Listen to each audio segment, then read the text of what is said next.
नमस्कार दोस्तों।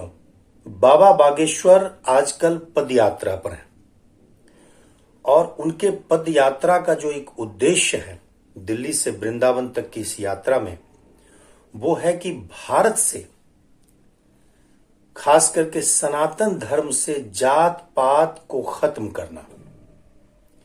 जात पात का जो ये दीमक सनातन धर्म को लग गया है और जिसके कारण ये समाज एक दूसरे से अपने आप को श्रेष्ठ और कमतर समझता है, इस जात पात के भेदभाव को खत्म किया जाए। अब ये जो जात पात दीमक की तरह सनातन धर्म को लगा है, वो सनातनियों को निश्चित रूप से शर्मसार करने वाला है और उसके लिए एक संत को पदयात्रा करनी पड़े, वो भी एक ऐसे धर्म के लिए जिसमें न जिसका कभी आरंभ हुआ और न जिसका कभी अंत हो सकता है। हमें थोड़ा सा वक्त निकालकर सनातन का अर्थ गूगल कर लेना चाहिए कि सनातन का क्या अर्थ है। सनातन का अर्थ होता है जो सदा से है, जिसका न कभी आरंभ हुआ और न जिसका कभी अंत हो सकता है। एक ऐसा गौरवशाली धर्म जो सनातन है, सदा सर्वदा है, शाश्वत है। और आज के 21वीं शताब्दी में जब एआई टेक्नोलॉजी अपने रफ्तार में है, हम आज भी जात पात के बंधन से जकड़े हुए हैं, तो निश्चित रूप से हम सनातनियों के लिए बड़े शर्म की बात है और बहुत शर्मसार करने वाला है। भगवान श्री कृष्ण गीता में कहते हैं कि ममय वांसो जीव लोके जीव भूता सनातना। यह जो जीव जगत है, एक एक जीव, वो मेरा ही अंश है। अब मैं आपका ध्यान आकर्षित करना चाहूंगा कि जब हम भगवान श्री कृष्ण के अंश हैं और पूर्ण का अंश सदैव पूर्ण होता है, पूर्ण से तो पूर्ण ही निकल सकता है, तो हमारी पहचान जब भगवान के अंश से है, यानी हम स्वयं परमात्मा हैं, ईश्वर के अंश हैं। इसीलिए गोस्वामी तुलसीदास रामचरितमानस में कहते हैं, सिया राम मैं सब जग जानी, करहूं प्रणाम जोड़ी जुग पानी। यानी ये पूरा जगत सिया राम में है। आदि शंकराचार्य उद्घोष करते हैं, अहम ब्रह्मास्मि तत्त्वमसि। मैं ब्रह्म हूं, तुम भी ब्रह्म हो।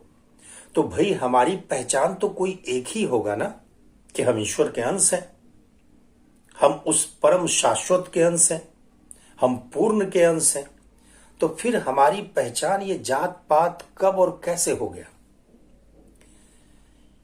पहचान तो एक होगी, और जो शाश्वत परमात्मा है वो भला क्षत्रिय, वो वैश्य, वो शूद्र, वो ब्राह्मण कैसे होगा?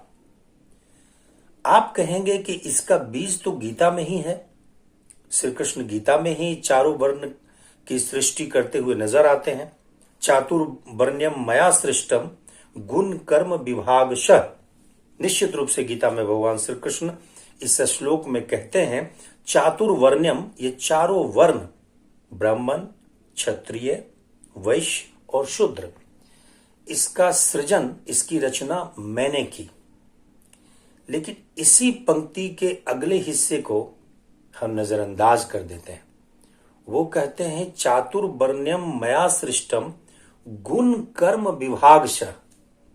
मैंने गुण और कर्म के आधार पर एक विभाजन किया, ताकि दुनिया में कार्य करने की एक पद्धति हो और कार्य करने की एक सुविधा हो। जिसका जैसा गुण, जिसका जैसा स्वभाव, जिसको जिस चीज में रुचि, उसके आधार पर हमने वर्ण का सृजन किया। किसी को ज्ञान बांटने में, ज्ञान अर्जन करने में रुचि है तो वो ब्राह्मण हुआ। किसी को किसी की सुरक्षा करने में दिलचस्पी है, अस्त्र शस्त्र चलाने में वो कुशल है, तो वो क्षत्रिय कहलाया। किसी को व्यापार करने में, पूरी दुनिया का पेट पालने में, पालन पोषण में रुचि है, तो वो वैश्य कहलाया। और किसी को सेवा में रुचि है तो वो शूद्र कहलाया। तो कृष्ण तो स्पष्ट करते हैं कि ये विभाजन गुण और कर्म के हिसाब से है, न कि जन्म के आधार पर। लेकिन हमारे साथ दुर्गति ये हुई कि हम इसको जन्म से जोड़ दिए और अपनी पहली पहचान, जहां भगवान श्री कृष्ण कहते हैं कि यह मेरा अंश है, उसको भूल कर, उसको त्याग कर हमने अपने आप को ब्राह्मण के रूप में, क्षत्रिय के रूप में, वैश्य के रूप में, शूद्र के रूप में जोड़ लिया और उस पर खड़े हो गए और उसको पकड़ लिया। इतना ही नहीं, हमने एक हायरार्की, हमने एक ऊंच नीच भी विकसित कर लिया कि मैं ब्राह्मण हूं तो मैं मस्तिष्क हूं, मैं क्षत्रिय हूं तो मैं भुजा हूं, मैं वैश्य हूं तो मैं पेट हूं, मैं शूद्र हूं तो मैं पैर हूं। हमने इसको हीनता के साथ या उच्चता के साथ जोड़ दिया और इसके कारण हमारी मूल पहचान खत्म हो गई। एक ऐसी पहचान जो श्री कृष्ण से जुड़ा था, जो परमात्मा से जुड़ा था, जो उस शाश्वत से जुड़ा था, उसे भूलकर हम एक जाति बंधन में, वर्ण व्यवस्था में जकड़ लिए गए और हमारे इस सनातन धर्म का बहुत नुकसान हुआ, जिसके कारण एक संत को, बहुत सारे संतों को आज पदयात्रा पे निकलना पड़ा है। किंतु हमारी नींद इतनी गहरी है, हमारी चेतना इतना नीचे गिर गई है हजारों वर्ष के गुलामी के बाद, कि हम आज भी उस नींद को तोड़ने के लिए तैयार नहीं हैं। हम इसी नींद में रहना चाहते हैं और जो गहरी नींद में पड़ा हो उसको कोई पदयात्रा जगाएगा, इस बंधन से निकालेगा और सनातन धर्म अपने फिर से गौरवशाली परंपरा को पाएगा, अपने आप को उस चेतना से जोड़ेगा, वो ब्रह्म से जोड़ेगा और अपनी पहचान वो बताएगा, इसमें संदेह है। किंतु हम सनातनियों के लिए एक बहुत बड़ी जिम्मेदारी है कि यदि हमारे द्वार पर कोई पदयात्रा के द्वारा दस्तक दे रहा है तो एक बार उस पदचाप को जरूर सुने और गीता की पंक्तियों में अपने आप को ढूंढें कि हम उस ब्रह्म के पूर्ण अंश हैं या हम ब्राह्मण हैं या क्षत्रिय हैं, वैश्य हैं, शूद्र हैं।